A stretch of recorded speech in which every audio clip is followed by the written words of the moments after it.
Kongregasi FSGM, Fransiskan Santo Georgius Martir. Siapa pendiri kongregasinya adalah Mother Anselma Bob dan Pastor Gerardal. Pastor Gerardal ini adalah pastor paroki di gereja Tine di Santo Georgius Martir itu ya. Tine itu di Jerman. Dan kemudian siapa Mother Anselma? Mother Anselma itu adalah anak pertama dari 5 bersaudara. Beliau itu 5, yang anak pertama, yang kedua itu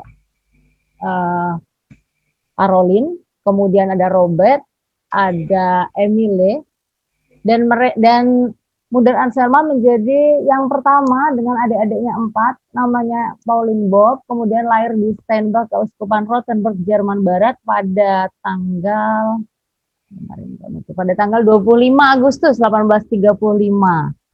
Lahir dari pasangan Leonard Bob dan Elizabeth. Keluarga ini merupakan pemilik pabrik anyaman topi. Jadi memang keluarga berada lah ya, karena tetangga-tetangganya waktu itu tidak seberada keluarga ini. Dikatakan juga, dikisahkan bahwa Pak Leonard Bob ini orangnya disiplin, tegas, tapi juga taat beribadah, sementara ibunya adalah lemah lembut gitu ya, sabar gitu. Dan rupanya si Pauline ini perpaduan antara bapak ibunya gitu. Jadi dia tegas sekaligus disiplin, beribadah, tapi juga memiliki hati yang lemah lembut dan penderma. Lalu kenapa si Pauline itu dulu pengen jadi suster itu rupanya hanya karena perkataan seorang invalid. Jadi karena keluarga ini menjadi keluarga yang dermawan, ada seorang invalid itu yang setiap siang itu diberi diantar makanan oleh Pauline. Kemudian orang itu mengatakan, kamu baik sekali, nanti kamu pasti mau jadi biarawati gitu. Nah, dia nggak ngerti kan, karena waktu itu terjadi sekularisasi, penutupan biara-biara di Jerman waktu itu. Akhirnya dia bertanya sama ibunya, apa biarawati? Kemudian sama ibunya dijelaskan. Dikatakan si Pauline kecil ini di rumahnya dia itu hanya 4 kali dalam setahun ketika menerima diterimakan sakramen-sakramen, misalkan ekaristi, pengakuan dosa. Tapi si Pauline sendiri selama setiap 2 minggu sekali dia pergi ke gereja tetangga, ke paroki tetangga itu 8 kilo itu dengan berjalan kaki. Jadi memang dari kecil keluarga ini itu keluarga yang taat beribadah dan dermawan juga. Dan ini membentuk si Pauline kecil. Makanya teman-teman kalau di sini ataupun di rumah, kalau sering misalkan ini ya, kalau ada ngomong, ih kok kamu kayaknya cocok deh jadi suster gitu. Bisa jadi emang begitu gitu ya. Jadi kadang-kadang perkataan orang yang hanya apa iya sih gitu, seringkali pantas juga kalau kita dengarkan dan kita cari kebenarannya gitu ya. Seperti Pauline. Dan Pauline ini sejak kecil mati raganya kuat gitu. Dia anaknya orang kaya, tapi suatu ketika dikisahkan bahwa adiknya itu diminta untuk masang paku di kamarnya. Ternyata dia menemukan di bawah tempat tidurnya itu papan yang keras gitu ya. Nah itu sejak kecil membuat dia itu menjadi pribadi yang tangguh, yang mandiri gitu. Kemudian si Pauline kecil ini umur 17 tahun ibunya meninggal setelah perjumpaan dengan orang invalid yang setiap hari di antar makanan itu, keinginan untuk jadi susternya itu tumbuh. Kemudian dia sudah menyampaikan keinginannya kepada orang tuanya, tapi orang tuanya mendukung, tapi ternyata pada saat umur 17 tahun itu ibunya meninggal. Dan ketika ibunya meninggal, bapaknya yang berharap Pauline itu menjadi penerus perusahaan keluarganya, juga Pauline terpanggil untuk mendampingi adik-adiknya, menggantikan tugas ibunya. Dan ketika dia meminta izin pada orang tuanya, kepada bapaknya, tidak diizinkan gitu. Dan itu ya tentu saja membuat sedih ya gitu, seperti teman-teman kalau misalkan pengen jadi suster tapi kok ternyata nggak boleh sama mamaku sama papaku gitu ya. Nah itu ada tantangan tersendiri, tetapi Pauline terus berdoa hingga akhirnya setelah 3 tahun setelah kepergian orang tuanya dan adiknya bisa menggantikan tugas-tugas dia meminta izin lagi kepada orang tuanya sama bapaknya. Ternyata bapaknya mengizinkan karena memang dia orang tua yang sangat taat beribadah. Lalu dia mengatakan, aku nggak boleh sih karena anakku mau apa ya, hidup untuk Tuhan, kenapa aku nggak boleh, sementara anakku kan sudah bisa menggantikan yang lain. Pada akhirnya dia mengizinkan Dan rumahnya si Pauline ini di sini nih, di Jerman di sini. Dia harus pergi ke Strasbourg di sini. Jadi Pauline dikatakan pada tahun 1854 Pauline masuk kongregasi kongregasi Salib Suci Strasbourg Prancis. Nah, dia dari sini Rosenberg di sini ke sini. Kemudian mengikrarkan profesi pertama pada tanggal 19 Juli 1855. Rupanya dalam 1 tahun pun ketika dia postulan, saya membayangkan postulan itu ya. Sebelum profesi itu Pauline itu nggak kerasanya kuat banget gitu. Dikatakan itu biara di tempat Strasbourg kongregasi Salib Suci itu begitu miskin gitu ya. Dan pada saat Pauline masuk itu sedang musim dingin, di sana Pauline makannya kurang gitu dan dia badannya sampai gatal-gatal gitu. Dia lalu ingat di rumah seperti kalau kita ingat kisah dalam kitab suci itu ya ketika anak yang hilang tuh pergi lalu ketika mengalami kesulitan dia ingat di rumah semuanya tercukupi. Sama halnya dengan Pauline ketika masuk di biara kok kayak gini aku mau pulang aja gitu. Wajar ya dalam perjalanan kalau para suster atau teman-teman sering mengalami seperti itu. Pengen jadi suster tapi tiba-tiba keinginan itu hilang gitu kan. Tiba-tiba hilang lalu muncul lagi. Pauline pun juga sama gitu. Dalam perjalanan waktu dia pengen pulang lalu dia menulis surat kepada orang tuanya, tapi lucunya surat itu tidak pernah dikirim tetapi dikantongi terus selama berminggu-minggu. Sehingga akhirnya ada panggilan dari rumah pusat untuk dia menerima pakaian biara masuk novisiat itu. Nah, dari situ panggilannya muncul lagi dan dia merasa nggak pengen pulang lagi gitu ya. Seringkali kami tuh menemukan hal-hal yang sesuatu keajaiban di mana yang membuat kami tuh semangat lagi, yang kayaknya tuh kemarin tuh pengen pulang banget tapi tiba-tiba enggak. Persis seperti Pauline yang dirasakan Pauline ya. Kemudian, nah ini dalam perjalanan waktu setelah pengikraran profesi pertama, si Pauline ini diutus oleh kongregasinya bersama Suster Mariana ke Jerman. Jadi sebelum perutusan tuh 2 tahun sebelum si Pauline, si Suster Anselma ini ke Jerman, rupanya dulu kongregasinya Suster Anselma ini, Pauline tadi mengambil nama Suster Anselma ya, setelah jadi suster itu pergi ke Sine, Jerman dari Prancis tadi ke Jerman untuk minta bantuan gitu loh ya, karena sangat miskin, lalu datang ke paroki-paroki minta bantuan gitu. Lanjut ya, jadi 2 tahun sebelumnya, sebelum Suster Anselma ditugaskan ke Jerman, itu ada susternya yang datang ke Sine itu untuk minta bantuan ke Pastor Geralda. Lalu mereka cerita-cerita, Pastor Geralda bertanya, kongregasimu apa gitu kan. Dan dari situ Pastor Geralda melihat kebutuhan masyarakat Sine yang pada saat itu sakit, miskin gitu, merasa ini kayaknya kongregasi cocok deh nanti kalau aku gitu minta sama Bapak Uskup, sama pemimpin kongregasi Salib Suci untuk datang ke sini ngebantu gitu kan ya. Akhirnya benar setelah suster 2 itu pulang ke kongregasinya, buat Pastor Geralda mengirim surat ke kongregasi, ke pemimpin kongregasi dan akhirnya dikabulkan. Suster Mariana dengan Suster Anselma datang ke rumah itu ya, ke Tina ya. Ini rumah pertama banget. Aku tuh aja kaget gitu kan ya, kenapa kok berani gitu kan, sementara rumahnya belum disiapkan. Tapi memang keberaniannya luar biasa. Waktu itu Suster Anselma umurnya masih sekitar 22 tahun, dia sudah pergi ke Jerman untuk tugas perutusan ya. Dan dikatakan juga di sejarahnya kami kongregasi itu di mana itu desa kecil banget ya, Sina itu desa kecil, lalu pedalaman gitu kan. Lalu perubahannya itu dari daerah pegunungan yang sebelumnya pegunungan ke daerah yang datar itu juga membuat Suster Anselma itu mengalami perlu waktu untuk adaptasi ya.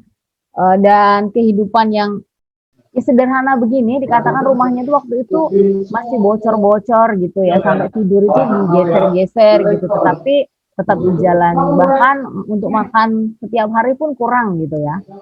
Lalu dalam perjalanan waktu kan setelah 12 tahun suster itu tinggal di situ, tidak ada penambahan anggota. Artinya begini, anggota untuk membantu, sementara tugas-tugas banyak kan ya. Jadi kalau ada pemudi yang datang ke situ untuk masuk, dikirim ke Strasbourg kan, dikirim ke Perancis. Kemudian dia nggak kembali lagi di situ. Pastor Gerard sendiri akhirnya meminta ke pemimpin untuk suster tadi memisahkan diri saja, memisahkan diri supaya bisa novisiat di sana gitu kan ya. Dan akhirnya dengan berat hati, Suster Anselma kan pertama sebelum pastor itu meminta untuk tinggal di situ, mendirikan kongregasi di situ, Suster Anselma dapat surat dari pemimpinnya untuk kembali kan ya. Tapi kembali tidak dilanjutkan gitu loh tugas di situ karena memang udah jauh, nggak ada penambahan gitu kan. Tapi Suster Anselma melihat nggak bisa gitu, dia harus melanjutkan perjalanannya gitu, harus melanjutkan terus tugas ini karena semakin banyak orang menderita yang ditolong, semakin banyak anak-anak yang harus didampingi. Akhirnya dengan bantuan pastor dan Bapak Uskup di situ, Suster Anselma memisahkan diri dari kongregasi Salib Suci. Itu sebabnya kenapa kalau waktu saya live ada yang bertanya kenapa salibnya suster itu seperti itu nggak seperti yang lain. Jadi salib yang kami pakai ini tetap dari kongregasi Salib Suci gitu ya. Jadi dipakai sampai sekarang. Dan karena sudah memisahkan diri, maka empat suster tadi tuh harus pastinya karena membangun kongregasi baru harus membuat statuta, aturan dasar segala macam. Dan pada tanggal 25 November 1869 berdirilah satu kongregasi baru dengan nama FSGM, Fransiskan Santo Georgius Martir. Awalnya sebenarnya mau mengambil Hati Kudus, tapi karena pada saat itu sudah ada kongregasi yang namanya Hati Kudus, maka dari keposan diberilah nama Fransiskan gitu. Kemudian spiritualitasnya apa? Kalau anak-anak sekarang ya, orang-orang itu yang mau jadi masuk itu tanya, misinya apa sih Mister gitu. Kalau dulu kami tuh nggak ada. Masuk gitu aja gitu ya. Anak sekarang pintar banget.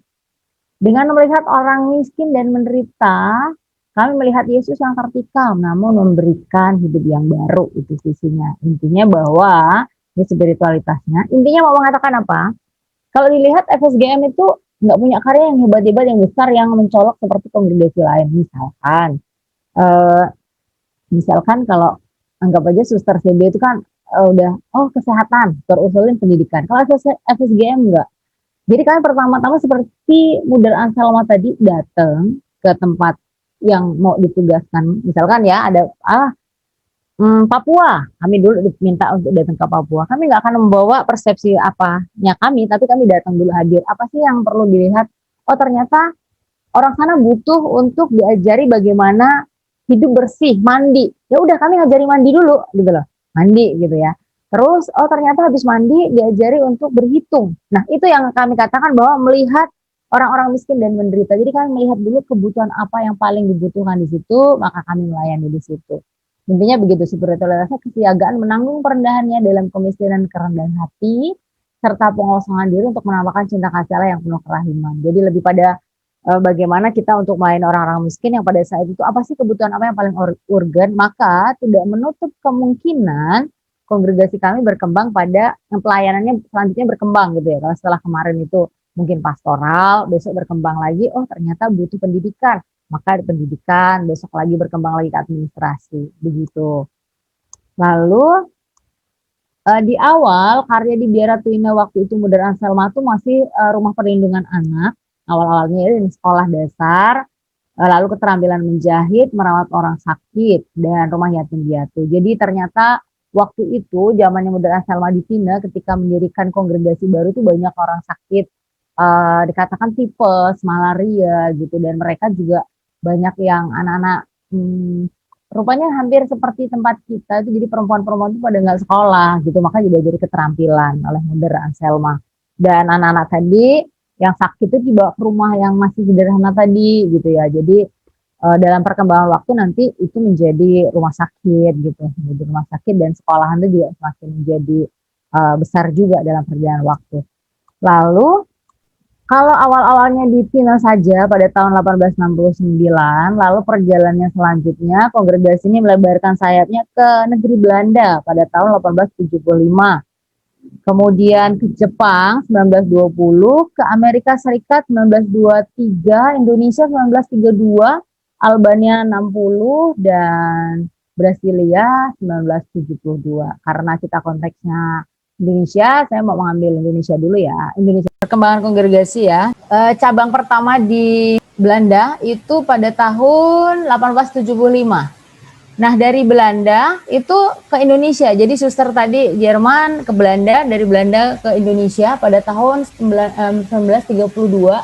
Jadi yang dikirim itu 4 suster pertama. Ini susternya, foto-fotonya dulu ya.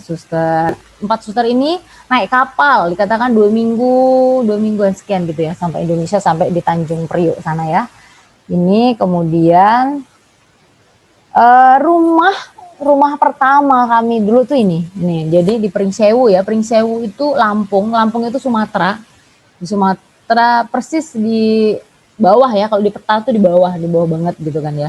Nah, ini rumah pertama dan rupanya ini nih masih ada sampai sekarang.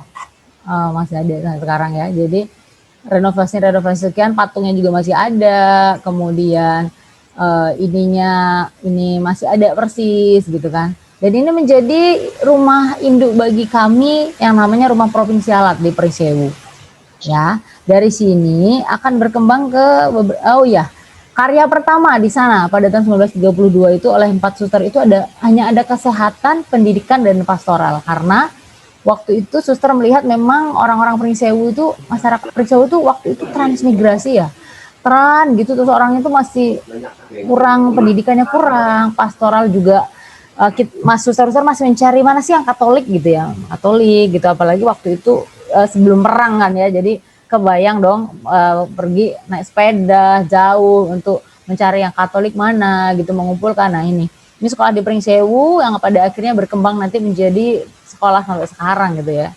Ini awal-awal, kemudian nah ini sekarang pemimpinnya sekarang Modern Cordis yang di Jerman, di Jenderal kami. Ini Surakuina provinsial yang sekarang yang tinggalnya di Pringsewu. Lalu ini di Jerman yang dulu tadi rumahnya kecil sekali itu sekarang menjadi seperti ini. Dan ini makamnya beliau, Modern Selma. Lalu ini yang di Jerman, rumah-rumah di Jerman tadi, provinsialatnya kami ya, Jerman. Dan ini suster-suster yang sudah 50 tahun. Nah, makanya udah sepuh-sepuh, mungkin teman-teman muda yang di sini mau menggantikan, nanti bisa masuk. Nah, karena di sana udah tua banget, udah gitu panggilan susah. Jadi di Eropa sekarang itu perjalanan pergeseran ya. Jadi minimal untuk, nggak tahu ya di kongregasi lain, tapi kalau di FSGM itu paling yang masuk itu 1, 2, 3 gitu, nggak seperti di sini ya. Kok dulu banyak banget gitu awal-awal sampai berkembang ke itu tadi 4 benua tadi. Nah sekarang udah sepuh-sepuh, jadi tinggal menunggu teman-teman yang di sini untuk menggantikan ya. Nah kemudian yang di Belanda, ini suster-suster Indonesia semua nih tugas di sana. Jadi ini Suster Renalda, ini Suster Clarina. Jadi nah ini rumah yang di Belanda kami yang pertama tadi, yang jelek tadi itu dalam perkembangannya seperti ini. Ini kapel, ini novisiatnya gitu ya. Nah ini Suster Indonesia. Beliau ini yang ini sudah udah hampir 25 tahun atau 30. Tapi yang masih muda-muda ini baru sekitar 3 tahunan tinggal di sana, tugas di sana. Nanti akan kembali lagi juga, ganti dengan teman-teman yang di sini mau masuk ke sana. Lalu ini suster Indonesia yang tugas di sana. Kemudian ini suster FSGM yang di Indonesia, ini yang di Jerman, ini yang di Jerman postulatnya, ini yang di Amerika ya. Nah, lainnya nanti bisa cari di internet ya. Kemudian ini di Pringsewu tadi, perkembangan dari Pringsewu ini yang rumah lama, ini masih ada persis rumahnya, masih ada sekarang, yang direnovasi aja. Ini tadi, kan, ini loncengnya masih ada, sampai sekarang loncengnya masih ada.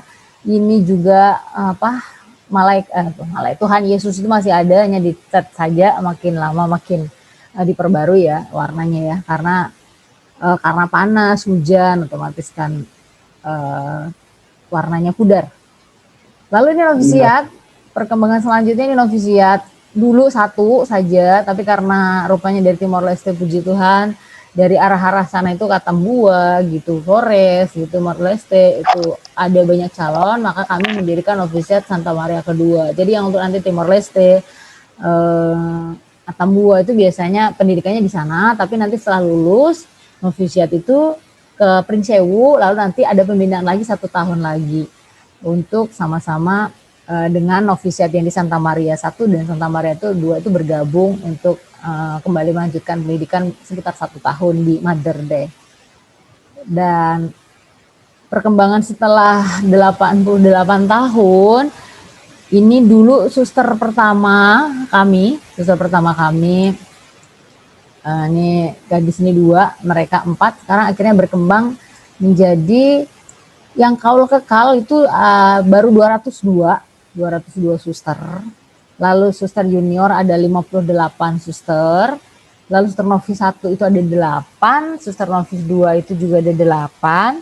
Postulan itu ada 15 orang, tetapi yang sudah beristirahat di sini juga banyak. Nah, di sini banyaknya ya mungkin sekitar 40-an lah ada ya. Di makam ini dekat rumah kami. Jadi kalau kapan hari ada yang bertanya, kalau yang meninggal, semuanya yang meninggal dimakamkan di sini. Jadi ini sekitar mungkin 1 kilo lah dari biara induk tadi. Jadi memang semua kembali ke sini. Jadi seandainya 200 ditambah 50 mungkin baru 200 sekian lah ya. Jadi FSGM belum banyak memang. Maka terima kasih untuk Katolik sudah memberikan kesempatan, siapa tuh dengan begini dikenal kan. Lalu selanjutnya suster yang kalau kekal, ini suster lansia, suster penggembira. Lalu kemudian suster juniornya, namanya junior kan, suster junior kami beberapa, ini suster studi yang suster Vicenti tadi ada, lalu ini suster yang mau kekal. Ini suster yang di Jogja. Jadi kami punya rumah studi untuk di Jogja khusus yang studi. Di Jakarta juga ada, tapi gabung dengan yang karya. Dan ini novis postulan yang saya katakan, ini postulan yang di novisiat 1, yang di Pringsewu. Nah ini yang di novisiat 2, yang di Timor Leste ya. Lalu perkembangan rumah, dulu 1, sekarang itu ada 32 komunitas di 10 keuskupan. Keuskupan mana aja, Tanjung Karang itu ada 15 komunitas, kemudian Keuskupan Agung Palembang itu 2 di Batu Raja, yang sekarang saya kebetulan di sini dengan di Palembang. Lalu di Jakarta itu ada 2 di Toa Sebio dan Kampung Ambon. Lalu Keuskupan Agung Semarang itu 3 komunitas, ada yang saya katakan tadi di Santa Maria Yogyakarta yang untuk para suster studi tadi, lalu di dalam Batu Retno, lalu Denpasar itu 1 di Bali ya, di Bali 1. Di Atambua itu ada 1 juga, di Dili, di Timor Leste itu ada 3, di Jayapura, Papua itu ada 3, dan di Agats itu ada 1. Gitu. Memang di Kalimantan sama Sulawesi belum ada. Sebenarnya ada permintaan dari Bapak Uskup di sana, tetapi karena mengingat jumlahnya kami itu belum banyak, jadi belum bisa menyanggupi.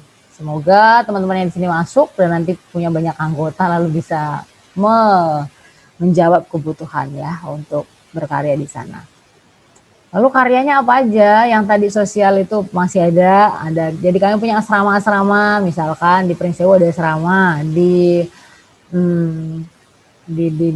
mana ya? Di Lampung itu banyak asrama, di Jawa itu juga ada, di hampir semua di tempat kami itu ada asrama yang perkara besar kecil itu kan tergantung kebutuhan gitu ya. Di Papua juga ada, di Timor Leste juga ada. Kemudian pendidikan ada TK, SD, SMP, SMA, ada membantu mengelola juga sekolah tinggi ilmu ekonomi STY kan. Terus ada beberapa yang mengajar juga di kampus. Kemudian ada rumah tangga ada kami seperti kayak UMKM ya gitu, itu juga ada. Kemudian kesehatan, ada klinik-klinik, ada rumah sakit 2 di Batu Raja sama di Gisting itu masih di Lampung. Jadi memang kalau yang di Jawa di gitu masih klinik Pratama gitu lah. Karena memang terbatasnya suster kami yang karena belum terlalu banyak, baru dokternya 1 masih sekolah, karena memang bagaimanapun kalau kita punya rumah sakit kan harus punya dokter gitu kan ya. Kemudian ada pastoral, mendamping orang muda, katekes OMK, dia gitu. Dan ada GPIC, kami juga terhubung dengan Just and Peace, Human Trafficking dengan yang ada di PBB itu, dengan kongregasi-kongregasi lain juga untuk saling bekerja sama membantu ini. Lalu kalau pengen jadi suster FSGM persis lah seperti yang lain ya.